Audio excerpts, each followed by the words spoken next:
केंद्रीय कानून मंत्री अर्जुन राम मेघवाल सोमवार को एक दिवसीय दौरे पर अजमेर पहुंचे। इस दौरान मंत्री मेघवाल की ओर से सीआरपीएफ ग्रुप 2 में अभ्यर्थियों को नियुक्ति पत्र सौंपे गए। इस मौके पर मेघवाल ने कहा कि राजस्थान सरकार गुड गवर्नेंस के नाम पर शासन न्याय और गवर्नेंस ही गायब है। इसके साथ ही मेघवाल ने कहा कि भाजपा 4 राज्यों में एक साथ संयुक्त रूप से चुनाव लड़ेगी। केंद्रीय कानून मंत्री अर्जुन राम मेघवाल एक दिवसीय दौरे पर अजमेर थे। उन्होंने अभ्यर्थियों को नियुक्ति पत्र वितरित किए। मेघवाल ने कहा कि 400 से ज्यादा नियुक्ति पत्र इस मौके पर दिए गए हैं, लेकिन सभागार में 300 के लगभग अभ्यर्थी बैठे हुए नजर आए। ये सभी अर्धसैनिक बल से जुड़े हुए लोग हैं जिनको नियुक्ति पत्र मिला है।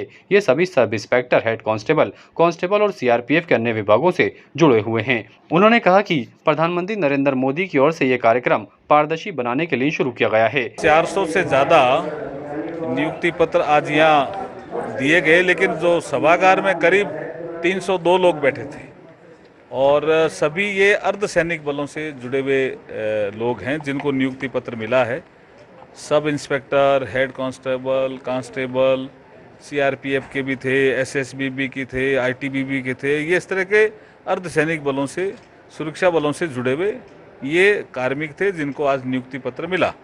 ये जो कार्यक्रम प्रधानमंत्री जी ने हाथ में लिया है, ये सिस्टम को पारदर्शी बनाने के लिए लिया गया है। नियुक्तियां पहले भी होती थी, ये नहीं ऐसा कह सकते कि नहीं होती, लेकिन ऑनलाइन एग्जामिनेशन, फॉर्म छोटा कर देना, सिंपल, एकदम सिंपल, जो गांव का आदमी भी अपने घर बैठ करके भर सके, परीक्षा के लिए कहीं जाना नहीं, अपने ऑनलाइन एग्जामिनेशन देना और उसके बाद उसकी कॉपी का भी जो जांच है वो भी पारदर्शी होते ही पता चल जाता है कि आपके परसेंट में इतने प्रश्न आपके ठीक थे, इसलिए आपके इतने नंबर मिले। इसलिए किसी को कोई आपत्ति नहीं। सिस्टम को पारदर्शी बनाना, सरल बनाना, सिंप्लीफाइड बनाना, ये जो भर्ती प्रक्रिया में जो सिंप्लीफिकेशन किया है और साथ साथ में इस तरह से रोजगार मेले लगा करके एक मिशन कर्मयोगी के माध्यम से जो एक ट्रेनिंग का प्रोग्राम जो प्रधानमंत्री जी देते हैं, क्योंकि आज सपोज करो 51,000 लोग जुड़े हुए थे जिनको अर्धसैनिक बलों में नियुक्तियां मिली। इस दौरान उन्होंने राजस्थान की कानून व्यवस्था को लेकर भी गहलोत सरकार पर जमकर निशाना साधा। उन्होंने कहा कि कानून व्यवस्था पूरी तरह से बिगड़ी हुई है। उसका बड़ा कारण ये है कि सरकार 2 खेमों में बढ़ जाती है तो शासन में हम सुरक्षित रहें, इस भाव से शासन करते हैं। अशोक गहलोत जब पहली बार मुख्यमंत्री बने तब से असुरक्षित भाव से ही सीट पर बैठे हैं। उनको डर लग रहा है कि मेरी कुर्सी हिल रही है। अभी तक एक आदिवासी क्षेत्र में उन्होंने कहा कि विधायकों ने मेरी कुर्सी को बचाया है, वे आखिर कहना क्या चाह रहे हैं। इसके बाद कांग्रेस के ही विधायक मिनी मुख्यमंत्री बन गए। वे कलेक्टर और एसपी तक लगाने लग गए हैं। जब वे कलेक्टर एसपी लगाएंगे तो कानून व्यवस्था बिगड़ेगी और बिगड़ भी गई है, जिसका खामियाजा सरकार को आगामी विधानसभा चुनाव में भुगतना पड़ेगा। देखिए, राजस्थान की कानून व्यवस्था तो बिगड़ी हुई है। उसका बड़ा कारण ये है कि जब 2 खेमों में बढ़ जाती है सरकार, तो शासन में हम सुरक्षित रहें इस भाव से शासन करते हैं।